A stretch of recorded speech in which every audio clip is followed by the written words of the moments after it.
mi motivación para elegir fue ciencias biológicas, aunque ahora la veo en la lejanía. Fue que en principio me gustaba mucho la medicina porque me parece una de las profesiones más importantes de la Tierra, el ejercicio de la medicina, pero era un poco cobarde con respecto de aspectos de los primeros cursos de las carreras de medicina.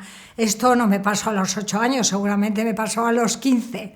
Así que me incliné por una carrera de ciencias, que es biología, por eso tuve que hacer el selectivo de ciencias en Zaragoza, que había 5 asignaturas de ciencias, y luego ya la carrera de ciencias biológicas, y realmente estoy muy contenta de haber elegido esa carrera. Creo que para la ciencia es muy importante el tener y desarrollar herramientas de trabajo importantes, que puedan proporcionar resultados que aporten nuevos conocimientos, porque en realidad eso es la ciencia, además de trabajo en equipo y creatividad, hay que aportar nuevos conocimientos. Si no los aportamos, no estamos haciendo una buena ciencia. Empecé por casualidad y también un poco porque lo deseaba en un servicio de microscopía, mejor dicho, en un laboratorio de microscopía en el año 72. Allí había determinados, en realidad solo había un microscopio electrónico. Empecé a trabajar allí en mi tesis y luego he tenido la suerte de haber viajado al extranjero, haber conocido nuevas técnicas, que luego he tenido que comprar los equipamientos. No los he comprado yo, los ha comprado la institución por mi indicación. Hemos comprado nuevos equipamientos, los hemos puesto a punto. No eran técnicas, en mi opinión, fáciles de implementar en ese momento, dado los medios ni para la compra ni para el desarrollo.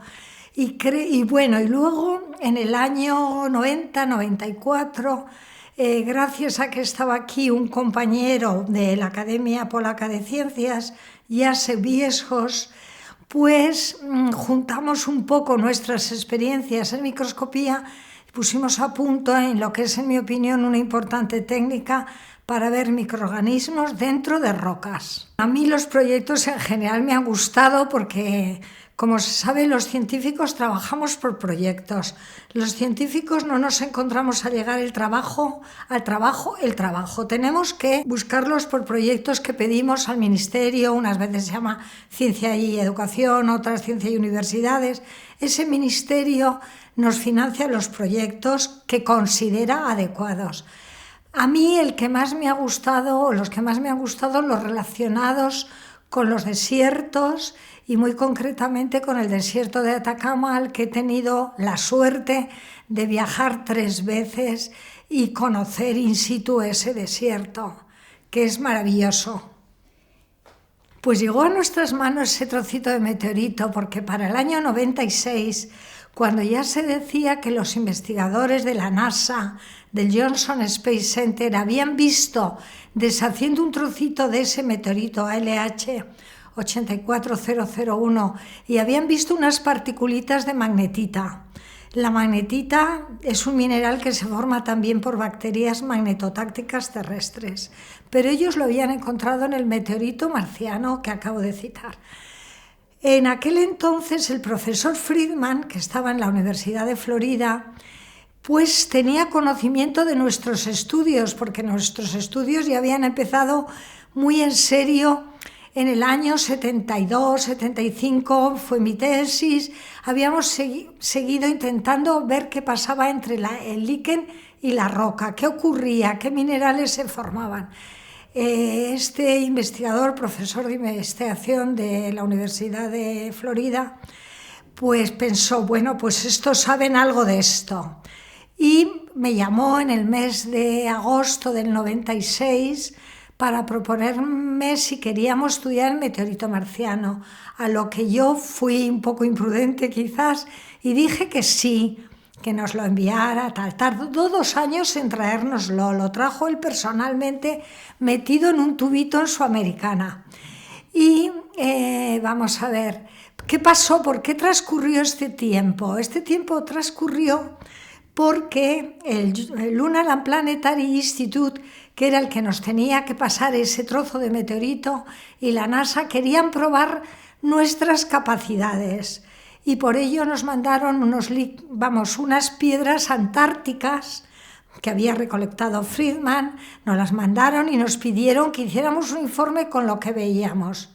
Hicimos un informe de muchas páginas, muchas copias y lo enviamos y ya recibimos el meteorito. Pero el meteorito en principio nos fue ofrecido. Es que a veces se oye que suplicamos por el meteorito, no. Nos lo ofrecieron y bueno, fue al final una llamada telefónica con el propio Friedman y ya digo que tardó en traerlo quizás 2 años, no recuerdo exactamente, porque probaron nuestra capacidad de ver microorganismos dentro de rocas. Encontramos unas cadenas presuntamente de magnetita. Entonces yo hoy he puesto, solo pongo 2 diapositivas, pero he puesto los laboratorios a los que tuvimos que recurrir, porque cada microscopio electrónico tiene su capacidad.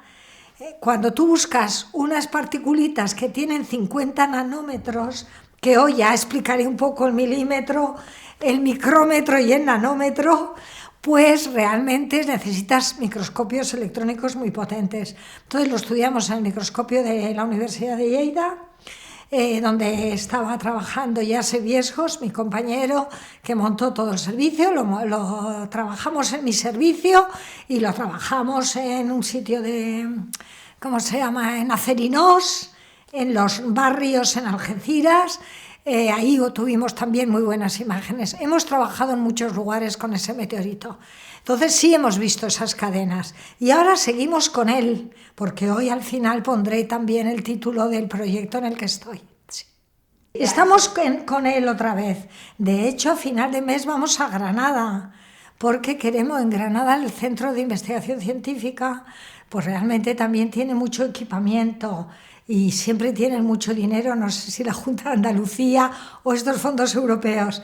Y el 25 vamos a Granada también para seguir desentrañando en este meteorito.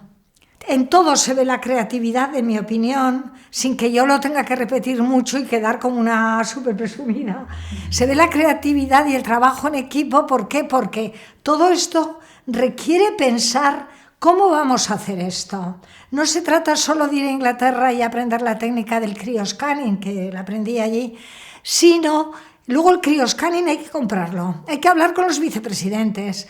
Cuando lo compras hay que saber qué le ocurre, por qué con nuestros líquenes esto no funciona. Pues no funciona por esto, porque las paredes celulares... Nosotros la primera técnica que pusimos a punto, que la citaré solo en una diapositiva, fue la primera tesis que dirigí. Y entonces, cuando tú haces esa técnica, obtienes unas réplicas magníficas de las células. Pero esa técnica había sido empleada aquí por una persona que se llamaba Esquerda, que trabajaba en Barcelona y se vino luego al Arnau o al revés. Bueno, pero Esquerda trabajaba en sistema nervioso y Esquerda trabajaba esa técnica muy bien por hecho en sistema nervioso, las uniones sinápticas, pero nosotros cuando la traje era durísima. ¿Por qué? Porque a esa réplica que se hace con oro y paladio y tal, hay que quitarle el material biológico y pescar la réplica y verla al microscopio de transmisión. Entonces aquello era al principio durísimo. ¿Por qué? Porque no se rompe lo mismo una célula humana que una célula vegetal, y sobre todo la de un hongo, que es lo que forman los líquenes.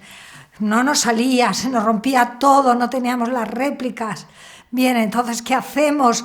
Pues, ¿sabes? El protocolo dice que tal cosa, pues no podrá ser, y que podrá ser. Y luego la interpretación de los resultados.